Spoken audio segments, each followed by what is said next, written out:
मातोश्री निवासस्थानी ठाकरेंच्या शिवसेनेची महत्त्वाची बैठक. अंबादास दानवे, संजय राऊत, विनायक राऊत, अनिल परब बैठकीला उपस्थित. डॅमेज कंट्रोल रोखण्यासाठी ठाकरे नेत्यांसोबत चर्चा करत असल्याची माहिती.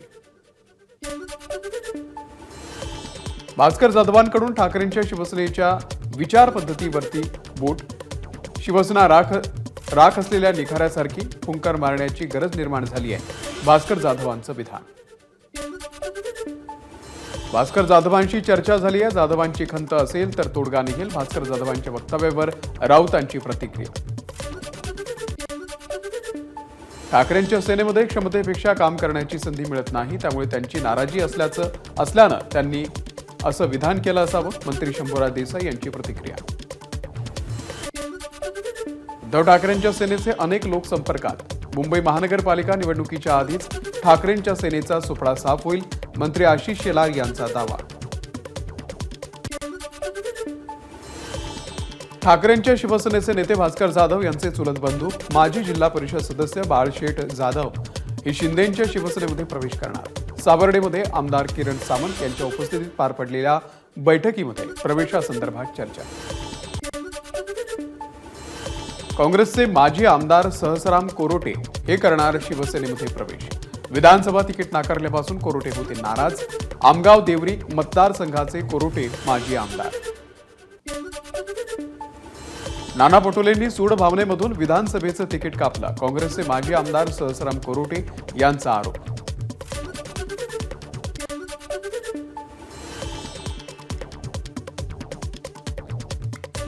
शिंदेंच्या शिवसेनेमध्ये प्रवेश करण्यापूर्वी माजी आमदार सुभाष बने यांचं जोरदार शक्ती प्रदर्शन. 150 गाड्यांचा ताफा घेऊन ठाकरे गटाचे माजी आमदार सुभाष बने रत्नागिरीमध्ये. ठाकरेंच्या सेनेला सिल्लोडमध्ये धक्का. सिल्लोडमधून विधानसभा लढलेले सुरेश बनकर यांचा भाजपात प्रवेश. चंद्रशेखर बावनकुळेंच्या उपस्थितीमध्ये पार पडला पक्षप्रवेश. रत्नागिरीमध्ये उपमुख्यमंत्री एकनाथ शिंदेंचा आभार दौरा. खोके म्हणणाऱ्यांना जनतेनं खोक्यात बंद केलं. एकनाथ शिंदेंची उद्धव ठाकरेंवरती जळजळीत टीका. विनायक राऊतांनी विधानसभेला गद्दारी केली, माझ्याकडे त्यांच्या गद्दारीचं सर्टिफिकेट. राजन साळवी यांचा विनायक राऊतांवरती हल्लाबोल. पक्षातील पदाधिकाऱ्यांना हाताशी धरून गद्दारी केल्याची ही टीका. भाऊ सोबत नसल्याची खंत अजित पवारांकडून व्यक्त. संघर्ष करणं, संकटाशी सामना करणं हे आपलं काम, अजित पवार यांचं वक्तव्य. जळगाव, धुळे, नंदुरबार जिल्ह्यातील भाजपच्या कार्यशाळेमध्ये प्राथमिक सदस्यता नोंदणी अभियानासंदर्भात चर्चा. 20 फेब्रुवारीपर्यंत घर चलो अभियानाच्या अंतर्गत सदस्यता नोंदणीचं उद्दिष्ट पूर्ण करणार. चंद्रशेखर बावनकुळेंची माहिती. आगामी स्थानिक स्वराज्य संस्थांच्या निवडणुका स्वबळावरती लढण्यासाठी भाजपकडून चाचपणी. भाजपच्या विविध पातळ्यांवरती सुरू असलेल्या बैठकांमध्ये स्वबळावरती निवडणुका लढण्याच्या सूचना देण्यात आल्याची सूत्रांची माहिती. उपमुख्यमंत्री शिंदे महायुती म्हणून एकत्र स्थानिक स्वराज्य संस्था निवडणुका लढण्यावरती ठाम असल्याची माहिती. फडणवीस आणि शिंदेंमधील कथित कोल्ड वॉरची किनार ही भाजपच्या स्वबळाच्या चाचपणीला आहे का, असाही सवाल. महापालिकेच्या निवडणुका महायुतीनं एकत्र लढायचं ठरवलंय, पण या निवडणुका स्थानिक पातळीवरती असल्यानं स्थानिक लोकांचा विचार करून निर्णय होईल. चंद्रशेखर बावनकुळेंची प्रतिक्रिया. महायुतीनं एकत्रित स्थानिक स्वराज्य संस्थांच्या निवडणुका लढवाव्या हीच एकनाथ शिंदे यांची भूमिका. मंत्री उदय सामंत यांची माहिती. तर कार्यकर्त्यांचा जोश वाढवण्यासाठी स्वबळाबद्दल सांगावं लागतं, सामंत यांचं वक्तव्य. महापालिका निवडणुका महायुती सोबतच लढण्याची शिवसेनेची इच्छा, मात्र त्यांची इच्छा असेल तर स्वबळावरती लढू. संजय शिरसाट यांची भाजपच्या स्वबळाच्या चाचपणीवरती प्रतिक्रिया. स्वबळावरती निवडणूक लढण्याचा नारा अद्याप दिलेला नाही. जळगावमध्ये वाटाघाटी झाल्या तरी जळगाव जिल्हा परिषदेमध्ये 70 पैकी 35 पेक्षा जास्त जागा भाजपला मिळतील. गिरीश महाजन यांची प्रतिक्रिया. स्थानिक स्वराज्य संस्था निवडणुकीसंदर्भात तिन्ही पक्ष एकत्र बसून निर्णय घेऊ. भाजपच्या स्वबळाच्या चाचपणीवरती सुनील तटकरेंची प्रतिक्रिया. स्थानिक स्वराज्य संस्थेच्या निवडणुका भाजप स्वबळावरती लढणार असेल तर आश्चर्य वाटणार नाही, कारण 100% भाजप अशी टॅगलाईन अमित शहांनी यापूर्वीच दिली आहे. सुप्रिया सुळे यांची प्रतिक्रिया. धनगर समाजाकडून परभणीमध्ये विधान परिषदेचे सभापती राम शिंदे यांचा नागरी सत्कार. मोठ्या संख्येनं धनगर बांधवांची कार्यक्रमाला हजेरी. धनगर समाजाला आरक्षण मिळालं पाहिजे यासाठी माझा हातभार लागणारच, राम शिंदे यांचं आश्वासन. संतोष देशमुख हत्या प्रकरणावरून लक्ष हटवण्याचा डाव. सुरेश धस यांची मुंडेंच्या भेटीवरती प्रतिक्रिया. धनंजय मुंडेंनी देशमुख कुटुंबियांची भेट घ्यायला पाहिजे होती, त्यावरती चर्चा न होता आमच्या भेटीवरती चर्चा सुरू, धस यांचं वक्तव्य. सुरेश धस यांना फडणवीस यांचं पूर्ण पाठबळ. तपासासंदर्भातली धस यांची प्रत्येक मागणी फडणवीसांकडून पूर्ण, चंद्रशेखर बावनकुळे यांचं वक्तव्य. सुरेश धस फक्त राजकारणासाठी लढत होते हे आता सिद्ध झालं. अंजली दमानी यांची धस मुंडेंच्या भेटीवरती प्रतिक्रिया. धस मुंडे भेटीचा मुद्दा देशमुख हत्या प्रकरणावरून लक्ष हटवण्यासाठीच. करुणा मुंडे यांचा आरोप. ब्रह्मास्त्र काढणार, मुख्यमंत्र्यांना पुरावे देणार, करुणा मुंडे यांचा हल्लाबोल. संतोष देशमुख हत्या प्रकरणामधील आरोपींना फाशी झालीच पाहिजे, बजरंग सोनावणे यांची मागणी. संतोष देशमुख हत्या प्रकरणात भाजप राजकारण करत असल्याचाही सोनावणेंचा आरोप. सुरेश धस हे मॅनेज होणार नाहीत असा विश्वास. धनंजय मुंडे सुरेश धस भेटीवरती सुप्रिया सुळेंची प्रतिक्रिया. संतोष देशमुख हत्या प्रकरणात ठोस पावलं उचलली जात नाहीयेत, सुप्रिया सुळे यांचा आरोप. 18 फेब्रुवारीला बीडला जाऊन प्रशासनाला भेटणार, सुळेंची माहिती. संतोष देशमुख यांच्या पत्नी आणि धनंजय देशमुख केज विश्रामगृहामधील सीआयडी कार्यालयात जाणार. हत्या प्रकरणातील काही माहिती सीआयडीला देणार. सुरेश धस यांनी कोणाचीही भेट घेतल्यानं काही परिणाम होणार नाही. देशमुख हत्या प्रकरणातला एकही आरोपी सुटला तर टोकाचं पाऊल उचलू आणि त्याला सरकार जबाबदार असेल, धनंजय देशमुख यांचा इशारा.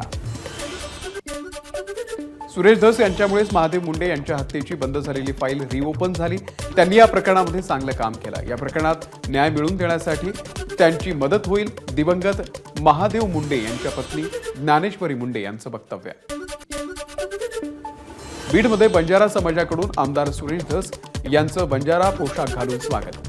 आष्टी तालुक्यातील भगवान नगर लमाणतांडा येथे सद्गुरू सेवालाल महाराज यांच्या जयंती कार्यक्रमाला सुरेश धस उपस्थित. सेवालाल महाराज यांच्या प्रतिमेचं घेतलं दर्शन. मनसेचे अध्यक्ष राज ठाकरे यांनी दिली दिग्दर्शक महेश मांजरेकर यांच्या सुका सुखी या हॉटेलला भेट. हॉटेलला 2 वर्ष पूर्ण झाल्याच्या निमित्तानं भेट. उपमुख्यमंत्री अजित पवारांनी घेतली राष्ट्रवादीचे दिवंगत माजी आमदार तुकाराम बिरकड यांच्या कुटुंबियांची सांत्वनपर भेट. बिरकड यांचं अपघातात झाला होता मृत्यू. मंत्री नितेश राणे यांनी महाकुंभमेळ्यामध्ये संगमात केलं गंगा स्नान. यावेळी नितेश यांच्या आई नीलमही होत्या उपस्थित. प्रयागराजला जाऊ शकत नसलेल्यांसाठी संगमातून 1 लाख लिटर पवित्र जल हे नागपूरमध्ये आणण्यात आलं. महाकुंभ प्रयाग योग पुण्य आले आपल्या दारी या कार्यक्रमातून भाविकांना पवित्र स्नानाची अनुभूती घेता येणार. माजी एन्काउंटर स्पेशलिस्ट प्रदीप शर्मा यांना अँटिलिया स्फोटक प्रकरणामध्ये दोषमुक्त करण्यास कोर्टाचा नकार. मुंबई सत्र न्यायालय विशेष एनआयए कोर्टाचे न्यायाधीश AM पाटील यांनी शर्मा यांच्या दोषमुक्तीचा अर्ज फेटाळला. न्यू इंडिया बँकेच्या माजी मॅनेजरचा तिजोरीवरती डल्ला. बँकेच्या तिजोरीतून काढले तब्बल 122 कोटी रुपये.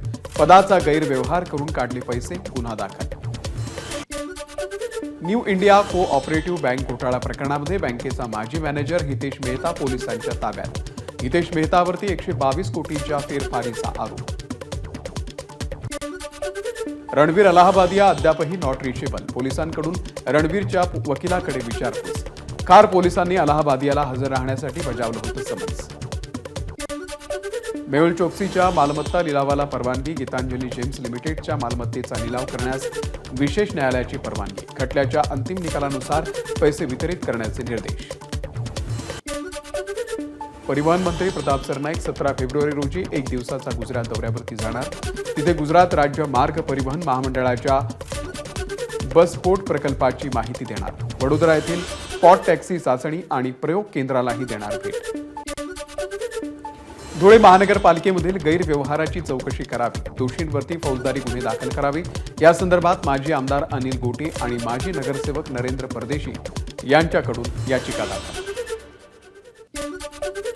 परभणीमध्ये स्वाभिमानी शेतकरी संघटनेकडून कृषी मंत्री माणिकराव कोकाटे यांच्या प्रतिमेला जोडी मारो आंदोलन। 1 रुपया भिकारी सुद्धा घेत नाही आणि आम्ही 1 रुपयात पीक विमा योजना शेतकऱ्यांना दिल्याचं कोकाटेंनी केलं होतं वादग्रस्त वक्तव्य। केंद्रीय राज्यमंत्री रामदास आठवले यांनी घेतली शिर्डी दुहेरी हत्याकांडातील मृतांच्या कुटुंबियांची भेट। मृतांच्या वारसांना कायमस्वरूपी नोकरीमध्ये सामावून घेण्यासंदर्भात साईबाबा संस्थांशी केली चर्चा।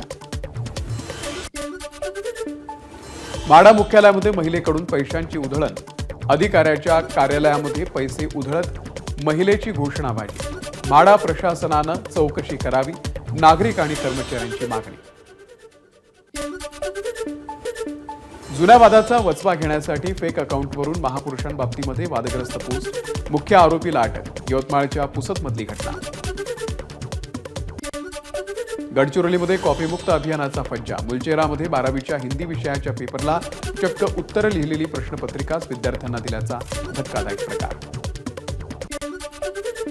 वैद्यकीय अभ्यासक्रमाला प्रवेश घेताना विद्यार्थ्यांनी समुपदेशनाच्या फेरीसाठी भरलेले सुरक्षा शुल्क परत मिळण्यासंदर्भात बनावट लिंक व्हायरल। पालकांनी त्याकडे दुर्लक्ष करावं असंही आवाहन।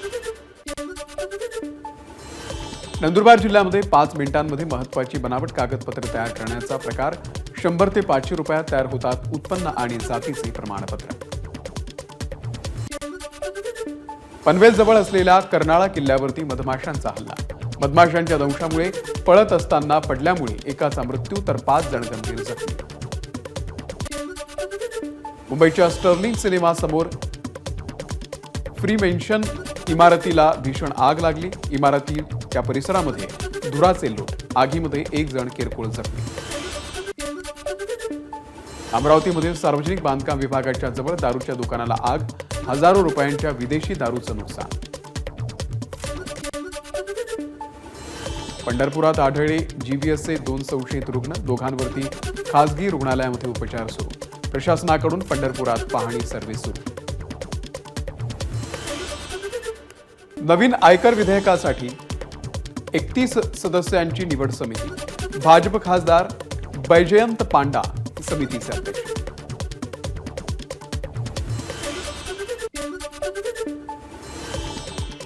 केंद्रीय दक्षता आयोगानं दिले अरविंद केजरीवाल यांचे सरकारी निवासस्थानावरील खर्चाच्या सखोल चौकशीचे आदेश। या बंगल्याचा भाजपनं शीश महल असा उल्लेख करत केजरीवालांवरती केले होते गंभीर आरोप। दिल्ली महानगरपालिकेमध्ये आपला धक्का। आपच्या 3 नगरसेवकांनी केला भाजपत प्रवेश। अनिता बसोया, धर्मवीर आणि निखिल चपराणा हे 3 नगरसेवक भाजपमध्ये। जम्मू काश्मीरचे लेफ्टनंट नायब राज्यपाल मनोज सिन्हा यांनी दहशतवादी संघटनांशी संबंध असल्याच्या संशयावरून 3 सरकारी कर्मचाऱ्यांना केलं बडतर्फ। पोलीस हवालदार, वन विभागाचा कर्मचारी आणि शिक्षकांना केलं बडतर्फ। मुसळधार पावसामुळे दक्षिण पेरूमध्ये पूरस्थिती। रहिवासी भागामध्ये नद्या आणि नाल्यांना पूर, घरामध्ये पाणी शिरण्याची शक्यता असल्यानं नागरिक चिंतेत। पेरूमध्ये नदीवरती बांधलेला 50 वर्ष जुना पूल अचानक कोसळला आणि यावेळी पुलावरून जात असलेली बस नदीमध्ये कोसळली। दुर्घटनेमध्ये 2 जणांचा मृत्यू, 38 लोक जखमी। कोलकाता हायकोर्टाचा पश्चिम बंगाल सरकारला मोठा धक्का। वर्धमान येथे होणाऱ्या राष्ट्रीय स्वयंसेवक संघाच्या सभेला दिली परवानगी। 16 फेब्रुवारी रोजी संघातर्फे या सभेचं आयोजन, सभेला पोलिसांनी परवानगी देण्यास नकार दिला होता। एबीपी माझा, उघडा डोळे बघा नीट।